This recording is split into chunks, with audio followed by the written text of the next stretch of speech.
laptop wouldn't have enough charge to last a half hour. So that's the kind of the silver lining of this cloud. So, yeah, I'll introduce myself. We'll skip it. We'll cut everything. So we've had one 50-minute half-hour talk, and now we'll have one 15-minute half-hour talk. So I'm Tom. I'm going to talk about murmurations, variations. I'm a bit of an imposter today. Hello, Kevin. Because I swapped talk with somebody else, and this is the karma I get for that, I think. So I won't talk about all of this, obviously, but I was going to outline a story of a genuine, quite serious machine-assisted mathematical discovery. It's serious in the sense that the discovery is quite deep, actually, maybe deeper than we first realized when we made the discovery. It's also unserious in another sense, in that the tools we used at the time, firstly, we used them very naively, and secondly, they are naive tools. We didn't know much data science at all. We were just learning as we went along. So I'm probably going to skip the crash course in PCA. I will do the crash course in elliptic curves. That's just a single slide. I'll explain to you the link between PCA and murmurations. I'll show you a couple of pictures about how other machine learning interpretability is related to this.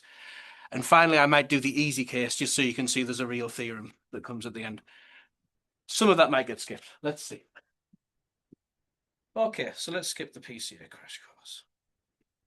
So we'll move on to elliptic curves. So I don't know too many people in the audience today, so I'll talk you through.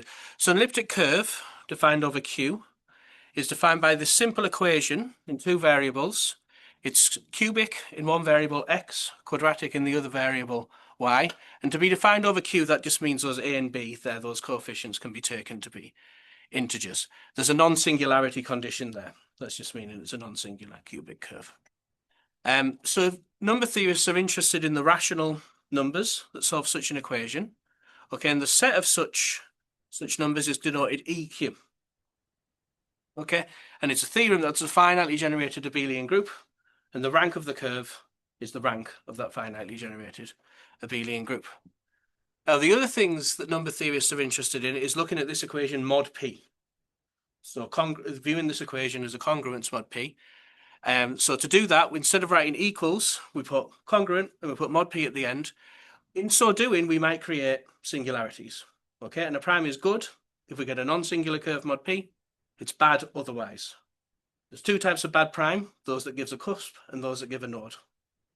Okay. The conductor is an integer divisible by those bad primes. So the conductor is a way of encoding the bad reduction, and the exponent of the prime tells you whether it's a cusp or a node. So by looking at the factorization of this integer, you can see the reduction types of this elliptic curve in this single integer. A good prime, the Frobenius trace, is p plus 1 minus the number of solutions mod p.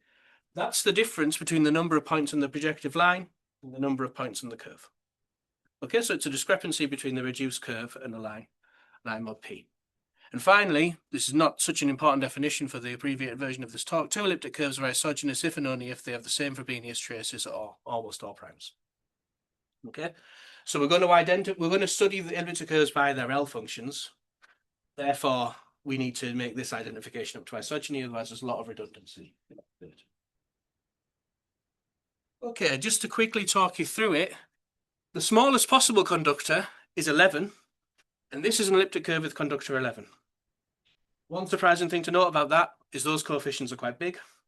So this interplay between coefficients and conductor, you immediately see from this is quite non-trivial. And if you learn nothing else today, learn this. That's kind of the moral of the whole story. Here's the sequence of Frobenius traces. So when p is 2, we have -2. When p is 3, we have -1, and so on. So around 2020, a few of us, Yang, Q1, we became interested to see if we could machine learn the map that took these coefficients to the rank.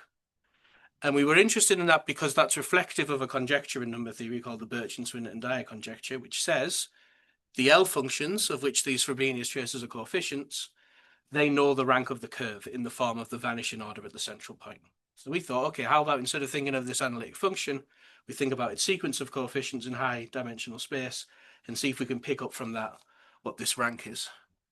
And to do this, we used a data source with about 3.8 million elliptic curves over Q. And in particular, it's a complete database for everything with conductor less than 500,000. Okay, so we used a big database of elliptic curves. Now, my talk is not about how you can predict the rank with high accuracy like that. You can do that, but something more interesting happened in studying why that. So let's have a quick look at PCA. So PCA, the headline is it's about diagonalizing covariance matrices. Okay. So how do we make a covariance matrix from elliptic curves? Well, we can make a matrix where we index the rows by primes and the columns by curves and just have this AP sequence in every row. Okay. So any database of elliptic curves we can make into a matrix like that.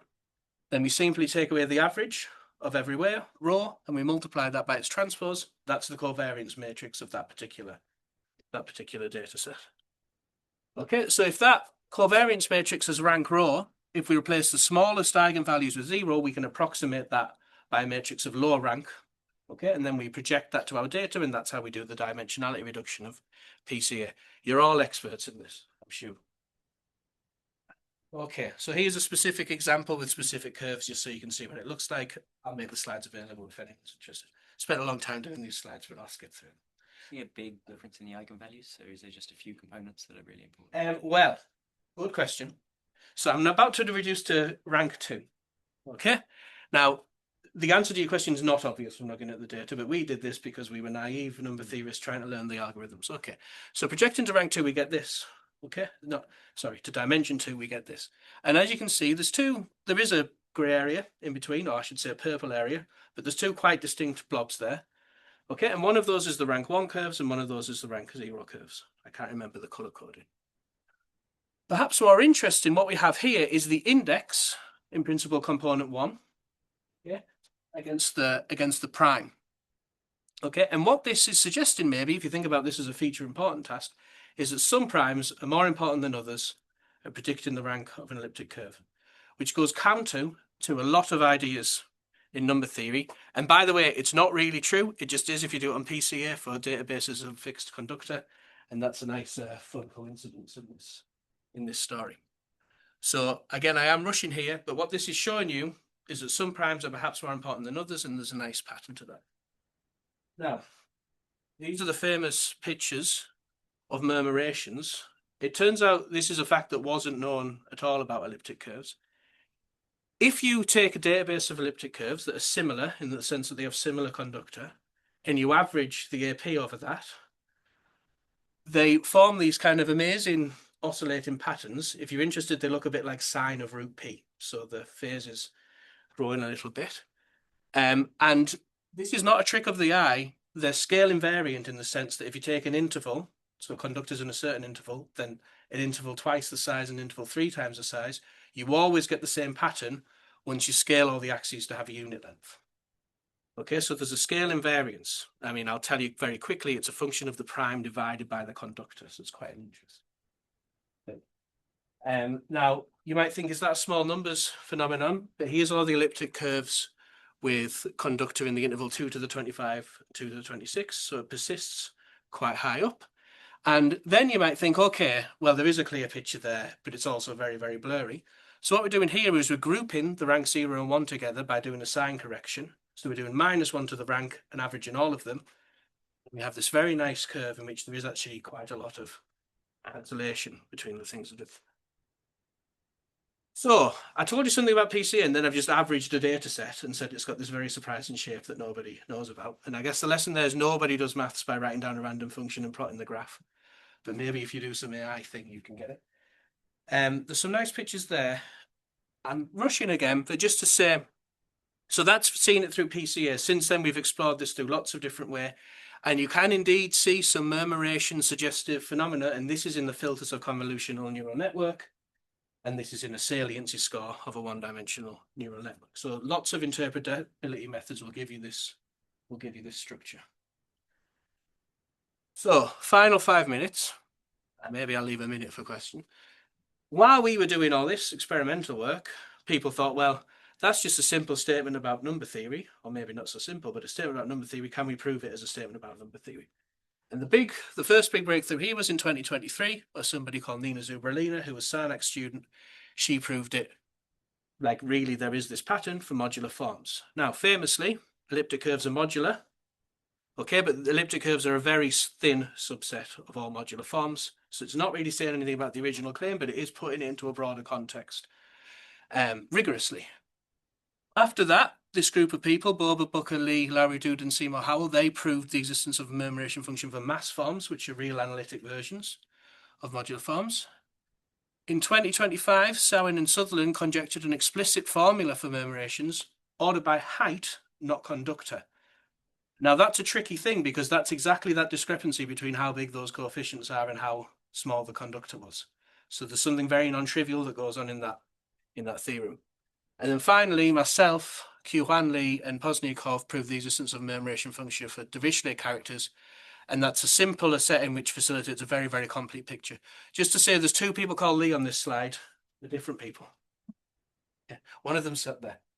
Yeah. Okay. I don't have very long, but let me talk you through this. So chi is a character. It's a type of arithmetic character called a Dirichlet character. What we have here is a double average, where we're averaging over characters and then we're averaging over conductors of those characters. And in essence, we're able to prove an explicit formula for this. You can guess what it is. It's sine and cos. So this one going on at the bottom with the actual sine and cos in, that's if you take a small interval of conductors of the form x plus x to the delta for some small delta. Okay, that's called a short interval. If you average over that, you get exactly sine and cos. And if you integrate over, if you average over a bigger interval, the answer is just integrating that. Okay, so we call this thing at the bottom, the average over the short interval, that's the murmuration density. And then the thing over the bigger interval that you integrate, that's just a murmuration function. So we found the existence of this function, and it's exactly sine and cos for characters. So I'll show you these pictures of that. You'll recognize the waves at the top.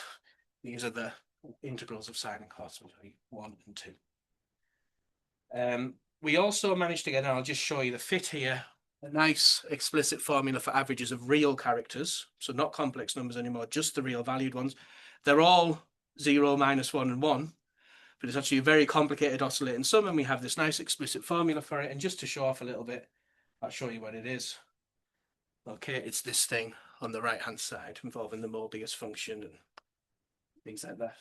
The punchline of all of this, by the way, is that it interpolates estimates and random matrix theory. So there's a phase transition that happens, and murmurations capture exactly this.